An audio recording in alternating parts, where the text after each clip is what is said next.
Hi guys! Welcome back to my mini vlog. Ang lulutuin natin ngayon ay sinabawang maya-maya.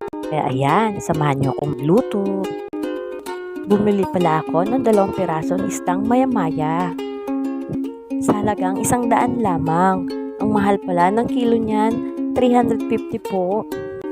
Kaya ayan, sasabawan natin yan. Siyempre, linisan muna natin. Ayan, hiniwa ko lang po sa gitna kasi maliliit po siya. Ayan, gayatin na rin natin ang mga sangkap katulad ng kamatis, sibuyas, luya, at naggayat na rin ako ng mga gulay. Katulad ng kalabasa, sitaw. Kahit anong gulay, pwede nyo pong ilagay. Kayo naman ang kakain eh. At nilagyan ko po ng dahon ng saluyot.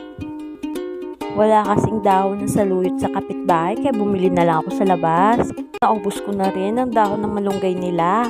Kakaya, di ba? Ayan, ready na po kaya isalang na natin.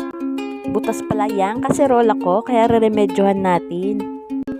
Yan lang po ang pandikit ko sa butas. Pansamantala, ininit ko muna yung kasirola saka ko dinikit yung balat ng kape. Ayan, may idea na kayo. Habang wala pa kayong pantapal dyan, pwede na yung balat ng kape. Pero, hindi siya pang matagalan guys. Mga 3 days, sunog na yan sa ilalim. Kaya, lagyan nyo ulit. Wala pa kasing pambili ng bago, kaya tis-tis muna sa luma. Ayan, may idea na kayo ha. Yung balat lang ng kape, basta yung may foil po siya. Ayan, tapos na. Tara at magsalang na ng tubig.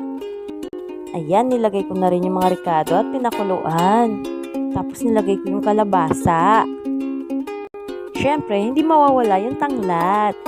At nilagay ko na yung isda kasi kumukulo na po siya. Nilagyan ko na rin po ng pampalasa. At tikman nyo po, depende sa panlasa nyo, dagdagan nyo na lang. Siyempre, hindi mawawala yung paminta.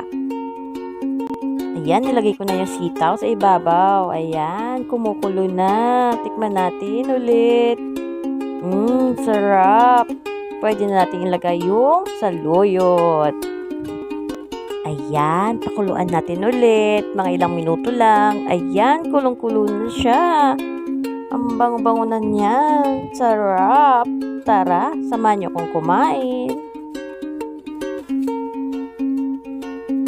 Ayan, isa lang na natin sa mangkok. Sarap humigop ng sabaw. Magtabi na rin tayo ng sabaw para kay Sian. At pakakainin na natin siya. Salamat sa panonood, guys. Sa uulitin. Tara, kain po tayo.